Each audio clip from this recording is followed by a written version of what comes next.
Bonjour et bienvenue dans Archi Urbain. Bonjour. Lionel Jadot, tu es designer. Je peux décrire ça ainsi ou bien tu veux donner plus d'adjectifs? Non, j'aime pas trop les étiquettes, donc on peut dire designer, c'est très bien. On va parler aujourd'hui du co-living parce que tu fais partie d'une entreprise qui s'appelle Coaps. Tu peux expliquer un peu ta relation avec Coaps? Alors moi j'ai travaillé avec eux, j'ai commencé en fait au tout début, après leur deuxième maison. Ils m'ont en fait appelé pour venir travailler pour eux dans le design, d'arriver à créer justement ces environnements de co-living. Et j'ai tout de suite adhéré au projet, j'ai aimé l'équipe et j'aurais dit je ne vais pas travailler pour vous mais je vais travailler avec vous. Et donc on s'est associés à ce moment-là.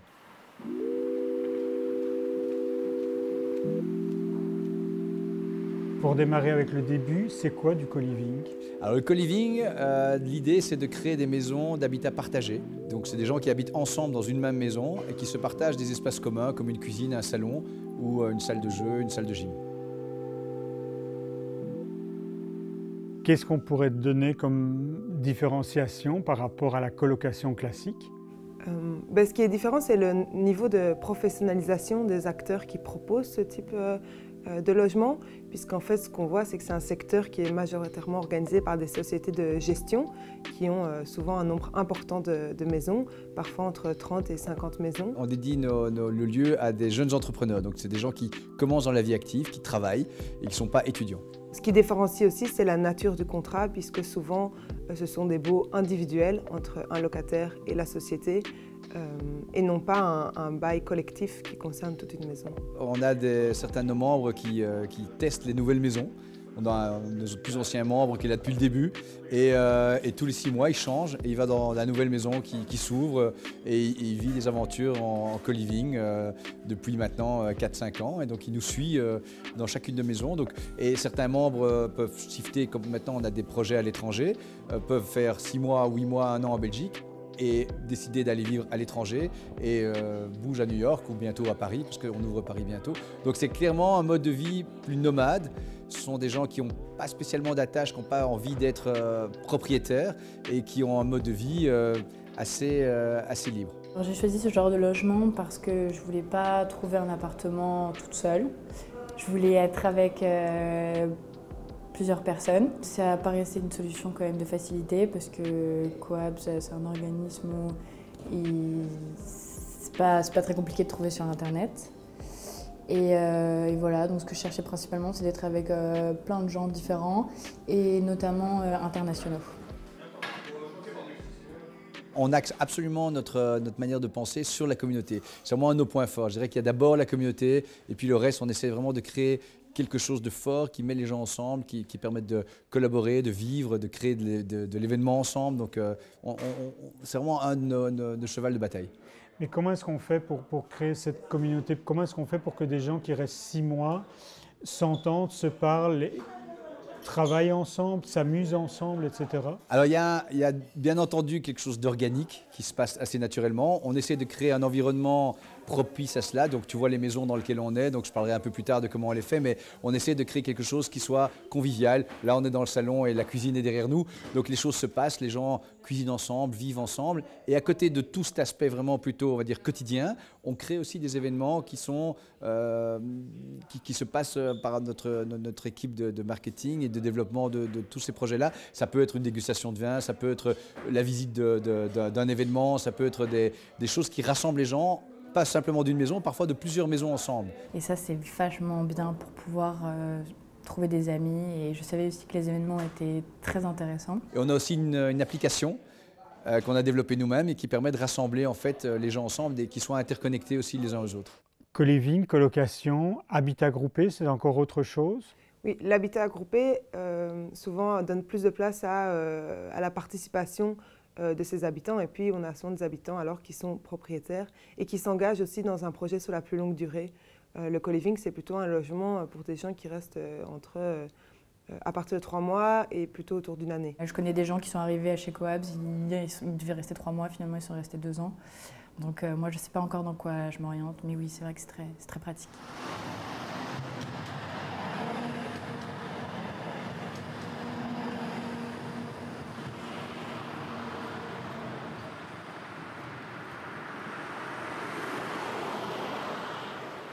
Ça pourrait être les nouveaux coteurs de demain? Il y a quand même quelque chose qui met un frein, je pense, à la généralisation de l'offre, c'est le prix, puisqu'on est quand même sur des loyers assez chers, puisqu'en général, les premières chambres commencent à 700 € par mois, toutes charges comprises. Et donc, je vois mal comment elle pourrait être étendue, par exemple, à des étudiantes qui sont encore à charge de leurs parents. C'est pas un peu cher? C'est un peu cher. C'est un co-living un peu de riche, comme on dit entre nous. Mais ça vaut vraiment le coup. Les chambres ne sont pas très très grandes, les espaces communs sont assez généreux. On voit ici le rez-de-chaussée. Il y a également d'autres offres comme une salle plus lounge en sous-sol. Ouais, le salon télé. Il y a une moisserette, il y a également pour faire du sport. Tous ces espaces communs supplémentaires que cette cuisine, ça forme également cette communauté? Clairement, on a aussi un espace de coworking qu'on ajoute maintenant dès qu'on a une maison qui permet de le faire, d'avoir un espace où les gens peuvent travailler indépendamment de l'espace de la cuisine. Donc ça nous permet effectivement d'avoir des gens qui peuvent vivre, collaborer, travailler indépendamment les uns des autres, mais d'être aussi ensemble dans une même maison. Et c'est clair que des périodes comme le Covid où tout le monde s'est retrouvé un peu bloqué chez soi, nos maisons ont bien fonctionné, il y avait une bonne atmosphère. C'était un test assez intéressant d'avoir les retours de nos membres par rapport à ça.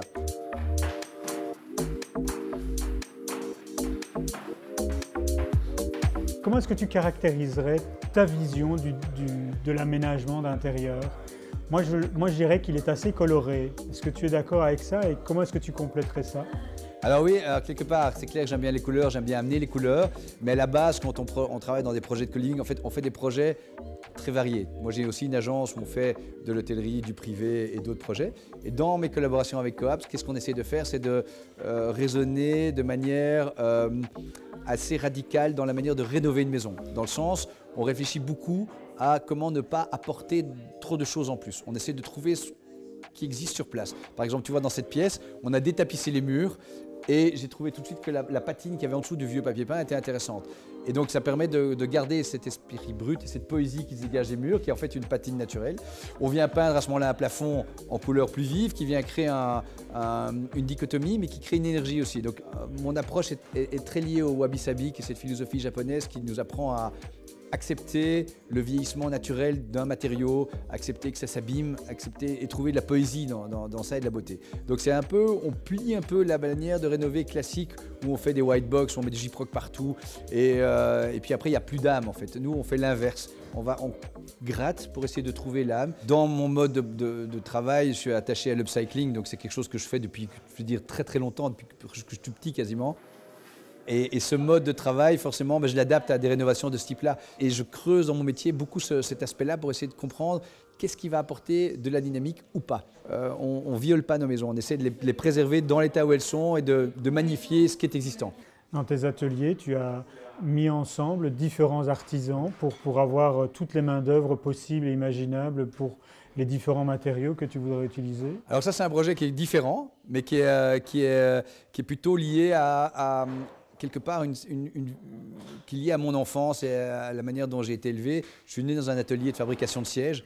On fabrique des sièges dans ma famille depuis 6 générations, donc je suis très attaché à la complexité du développement d'un atelier créatif quand il est seul. Et donc le projet Azaventem Atelier, ça a été plutôt de rassembler sur base d'un casting des créateurs, producteurs, ensemble dans un lieu pour pouvoir se renforcer, pour pouvoir échanger, pour pouvoir produire ensemble si on collabore et pour pouvoir aussi les intégrer dans des projets particuliers qu'on fait. Est-ce que tu as des matériaux de prédilection? Alors moi je tombe amoureux tous les jours de matériaux. C'est clairement, je ramasse tous les jours quelque chose sur un chantier, une chute, un morceau de bois, un morceau de pierre qui m'inspire. Et je pense que le matériau de prédilection, c'est réellement arriver à plier ton regard et ton œil sur comment voir que quelque chose peut être intéressant alors qu'on pourrait ne pas le regarder. Tu vois, c'est plutôt de chercher. Je pense qu'un morceau de plastique, tu vois, pour l'instant, je bosse beaucoup avec du liège. On teste le liège sous toutes sortes de formes. On fait des mélanges. On mélange du liège avec de la terre. On fait des assemblages de briques. Je crois qu'il y a... Tous les jours, je vais trouver un truc qui va m'intéresser. Ce que j'aime bien, c'est les matières un peu brutes. Ces matériaux, cette atmosphère, est-ce que c'est également un savant mariage entre des objets chinés, si je regarde l'aménagement ici de cette maison, et du mobilier plus contemporain? Alors ici, tout ce que tu vois comme mobilier, tout a été effectivement chiné. Donc on n'achète aucun mobilier neuf. La cuisine, on l'a crée effectivement sur base de... On crée une structure, on change les panneaux qu'on travaille avec des lasures différentes. Donc ça, c'est une nouvelle mise en œuvre qu'on a fait. On travaille une lasure naturelle et qui permet en une application d'avoir un finish. Et on a dessiné nos cuisines avec les mosaïques, les bords en laiton. On arrive à créer un peu nos looks de cuisine. Mais tout le reste qui vient autour est réalisé avec du mobilier chiné ou des matériaux anciens qu'on détourne. Par exemple, nos tables, on achète des anciennes poutrelles en lamelé collé, qui étaient autrefois les ossatures de bâtiments industriels. Et donc, on en achète vraiment des kilomètres. Et avec ça, on fait la base de construction pour toutes nos tables. Dans les chambres, le mobilier a quand même été créé expressément pour les chambres. Alors, les chambres, c'est vraiment un produit particulier parce que c'est presque un outil. Donc c'est vraiment quelque chose qu'on challenge en permanence. On est avec les équipes de design, on redessine la chambre, on la remet en question, on écoute beaucoup nos résidents pour savoir qu'est-ce qui leur manque, comment ils voudraient que ça fonctionne autrement. On accentue l'aspect rangement, on essaie de rester dans le budget pour que ça puisse marcher, mais de créer un maximum d'idées nouvelles. Lionel, on arrive déjà au terme de cette émission, mais on se retrouvera dimanche prochain à 18h45 pour poursuivre cette conversation. D'ici là, bonne semaine. Bonne semaine à toi. Merci beaucoup. Au revoir.